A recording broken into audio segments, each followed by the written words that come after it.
I know you heard me on the radio. Flexing, she loved the sound of my voice, it's the best thing. Daydreaming of the jazz all day. Pick up the phone late night with Larry K. I know you heard me on the radio. Flexing, she loved the sound of my voice, it's the best thing. Daydreaming of the jazz all day. Pick up the phone late night with Larry K.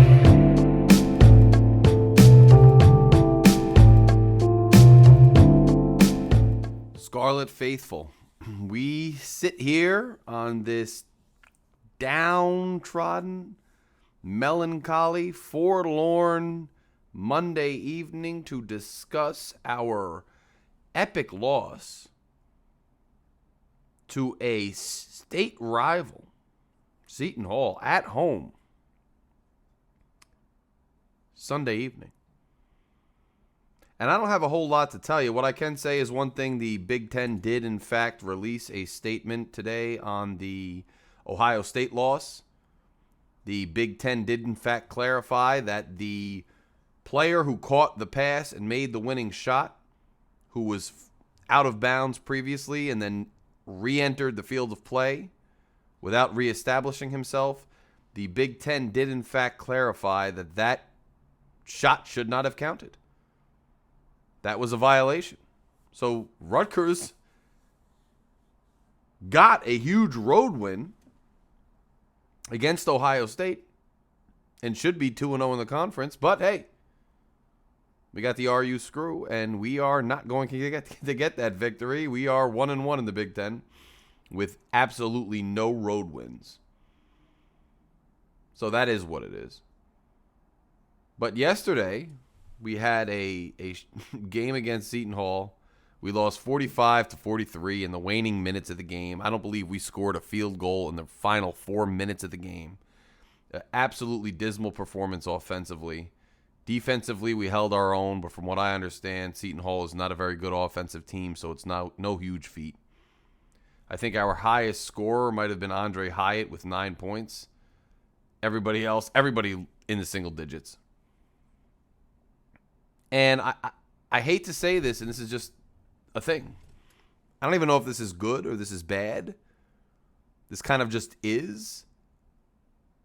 This program under Steve Peichel, it's not just one iteration of the team or 1 year or one composition of the team with certain players. It seems that this program in the Steve Peichel era just struggles offensively, just goes on long scoring droughts, struggles with layups, struggles finding easier shots, struggles creating shots. And early in the season, this program in the Steve Peichel era, early in the seasons, this program is going to lose games that they probably should win. And because they lose these games early in the season, this program is going to continually find itself on the bubble at the end of the year as far as making the tournament. Now, I don't even know if we're going to get that far this year because we're going to have to string some wins together in conference to even be on the bubble. Now, do I think we will? Yes, I think we can. I think we're capable. I think we will. But we actually have to go out and do it. And until we go out and do it, we're not even on the bubble. Assuming we go out and do it, but we hover around, that 500 mark a couple games over. 11-9, 12-8, 10-10. Assuming we do that and we have some quality wins, well, we're going to find ourselves right back on the bubble. Because you have the neutral road loss to Temple, not rated very high. Miami on the road is what it is.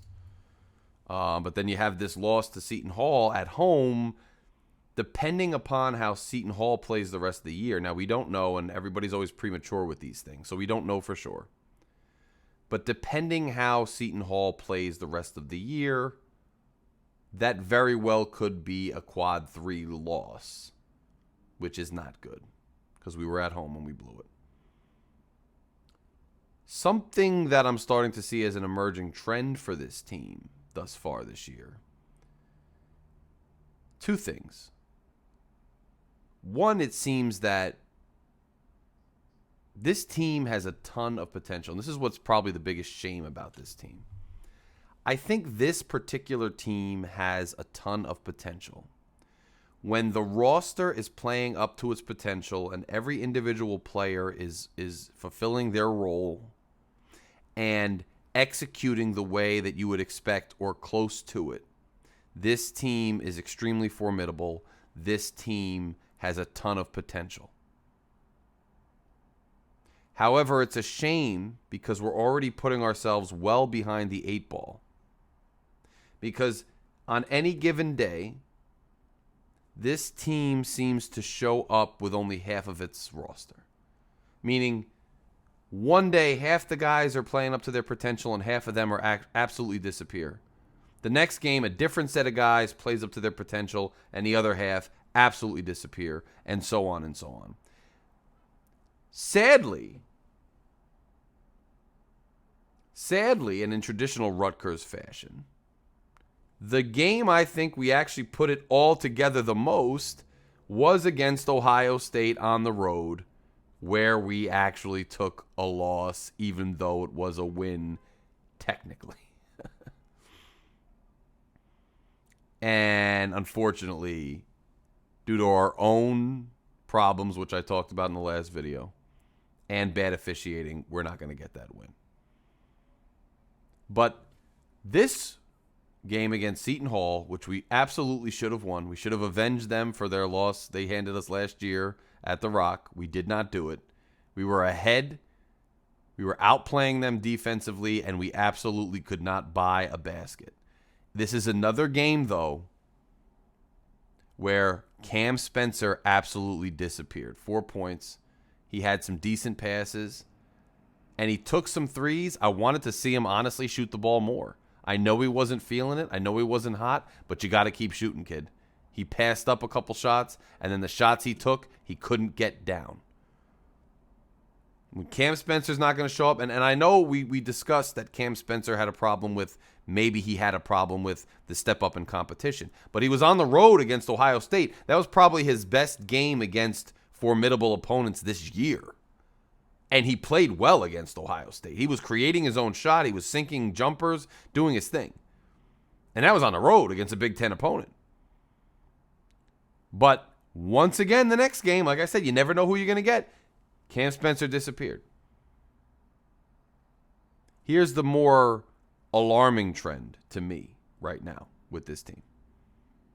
You go into this year and you think we have a ton of potential because we do. And one of the reasons you think we have a ton of potential is because Cliff Amore is rated as one of the top big men in the country, most notably, and possibly the best or one of the best big men in the Big Ten.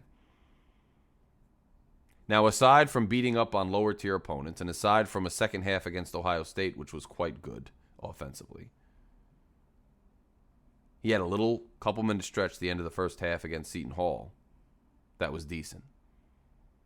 Cliff Amore's not playing up to what we thought he would play up to, given the fact that he should be taking a sophomore to junior jump in development. And we've seen that jump with almost every player in the Pikel era. So it's concerning that it doesn't seem like he's taking that jump right now. He still has some issues on the boards. He'll get the ball in his hands, but he can't secure the ball. That's been an ongoing problem since he was a freshman. Cliff's post moves are lacking a bit on offense. If you get him the ball really close to the rim, he can just dunk it. He can hit some decent jump shots from a few feet out, but actual moves in the post is a problem, and it's a twofold problem because one is on the execution of the player. You get him the ball in the post, and he struggles to make a move to the rim without being pickpocketed or something else. But another thing is on coaching, because we are force-feeding Cliff in the post, it looks like, on offense when he's not in position to make the right move optimally. We're not doing the pick and roll or the passes from the top of the key where Cliff sets the pick and rolls like we did last year as much. I don't know what that's about. I don't know why we're not. I don't know if it's personnel. I don't know if it's a different philosophy. I don't know if we're seeing something different in practice. I don't know what it is. All I know is if Cliff is not going to dominate, on the defensive side of the ball or on the offensive side of the ball against competition like Seton Hall, then we may have trouble. I also find it interesting, and I think I honestly think this is a problem with the Big Ten in general. I hope that no commentators catch on to this. I hope that I'm wrong about it. I hope no one else sees it this way because it gives us a leg up in tournament selection and whatnot. But it seems like the Big Ten is a little slower, a little more physical, just plays a different style of game than a lot of these out-of-conference teams. When we start going up against teams from the SEC, ACC, even the Big East now, it seems like they have quicker guards, they have quicker players on the perimeter, they play a quicker game on the perimeter, they shoot threes better, they're quicker to make moves, and they can close out on you on the perimeter faster than Big Ten teams. It's almost glass half full, glass half empty, in the sense that glass half empty, we're not matching up well against our out-of-conference opponents because we're just not that good against them because the style of play doesn't match up well against them. And come tournament time, that's why we continue to struggle. And Big Ten teams can continue to fall short of expectations nationally. But glass half full, it looks like we'll probably be able to compete in the Big Ten pretty well. And if we can finish in the upper echelon of the Big Ten, maybe we could still get a seat at the table in the tournament. But it just doesn't seem like we match up well with them. Andre Hyatt sunk a few good shots, continues to miss shots. Caleb McConnell played good on defense, hit a clutch three, but then missed the three, and it was an ill-advised shot. But this is nothing new. This is the same we've seen every year. The one player I think was a really bright spot was Mawot Mag. I thought Mawot Mag he's been continuing to progress and continuing to put solid games together, and I really like his game. I think he fits the Pikel mold great. I think he's a great piece. Dean Reber comes in, gets a nice jump shot, gets pulled. I think I'd like to see more Dean and definitely more of Woolfolk. If Cliff is going to get in foul trouble and Cliff is not going to be playing with that level of intensity we want, then I think we should see much more of Reber and Woolfolk. I think we should see much more of them and see who shakes out better. It's interesting because you could tell Pike wanted to put Derek Simpson, give him some play, and I thought he should because we were struggling to beat guys off the dribble, struggling to penetrate and create things. I thought Simpson could be a good sub. I think maybe instead of Spencer, he's good in spots, but then he gets in, he gets erratic. He's a freshman, and he's not able to do much. You got to pull him. He didn't play many minutes, 9 minutes. What we had working for a while was Paul Mulcahy would just get the ball, get it under control, get deep in the shot clock, and then try his best to create something and find the open man. That worked to a large extent. That's all we were doing on offense when we gained the lead and maintained the lead for a while. But as soon as we got away from that a bit, or as soon as we started pressing because we panicked, we went away from that, and as soon as we did that, we couldn't buy a basket. The end of that game, where we defensively stopped Seton Hall 2 times or 3 times, and we got back down to our end and could not score, where the last possession we had a rebound and we still couldn't put it in, that is indicative of this season, but that's also indicative of what we've seen early in the year going back a few years. Struggling to make layups, struggling to hit all our free throws, struggling on these little bunnies. It just continues to happen. Losing to Seton Hall in state just sucks. Out of conference, not a great team. At home, it hurts. But that's where we usually are. Dylan Harper was in the building again. You got Gavin Griffiths coming in. You got some nice pieces now. You hope some of these kids stay. I like the guys. I like the coach. But you just hope at some point we can start sinking some things. We can start playing some offense and start doing something. You got Wake Forest Saturday. You got a long week to ponder this and get it cleaned up. You got Wake Forest Saturday. And then you got a couple easier games at home. And then you start the Big Ten gauntlet. And once again, we find ourselves in a position where we're going to have to hit specific benchmarks and play specifically well in the Big Ten in order to even be on the bubble for the tournament. Because once again, we've set ourselves back with this type of play. I don't have any answers as to why. I don't know why guys are so inconsistent continually, perpetually on this program. It's frustrating. The crowd was there. We made a lot of noise. It wasn't as lively as a crowd as I've seen in the past. I will say that. But it was a Sunday evening. I don't know why that. I don't know why that is. But it is what it is. It's no excuse. It's no excuse.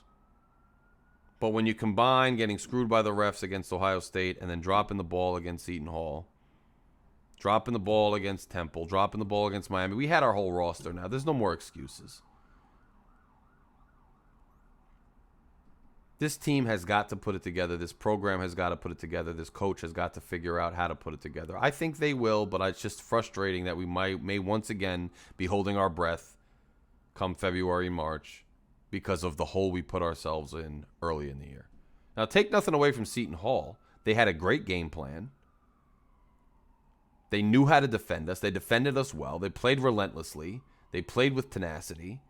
They wanted it more than we did at the end, it seemed like. I guess I won't say that. Our team hustle just couldn't buy a basket, but that's nothing new. Somebody's got to be able to score. And it's interesting because I also think, and I know, one deficiency that this program has had over the last 2 years is our rebounding on the defensive end of the floor. Miles Johnson was an absolute beast on the defensive boards, and he was a beast of a defender.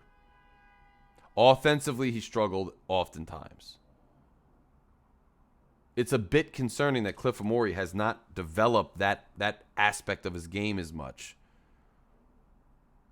as Miles had, as far as crashing the defensive boards effectively and playing defense as effectively as Miles had. And if I do think Cliff has every bit of potential and every bit of the ability to get to that level. But it's concerning that he's not there yet. And if he doesn't get to that level and guys like Cam Spencer don't start playing more consistently, or Pike and the staff doesn't figure out a way to get guys like Woolfolk and Reber and Simpson more involved to make up for those type of deficiencies from those players, then we are going to be in for a disappointing season. And I say disappointing because I think this team has every bit of potential.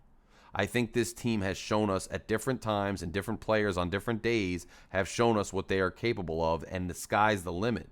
But they have yet to put it together. Now, having followed this program as long as I have, and especially under Pike, you got to assume they're going to get there. But when is it become too little too late? When are we going to put together a season front to back that puts us in better position to get a better seed in the tournament, to not be holding our breath on the bubble on Selection Sunday, to actually make a dent in the tournament and maybe get to the second weekend? When do we do that?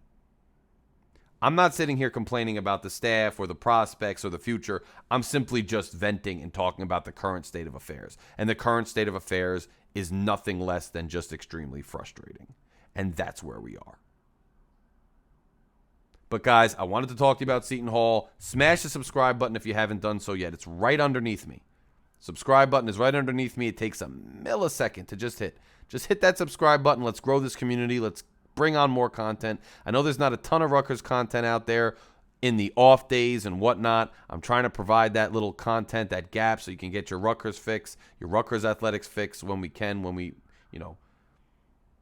there's a different perspective to be had. Smash the subscribe button. I appreciate everybody who's subscribed so far. Let's try to get a win against Wake Forest.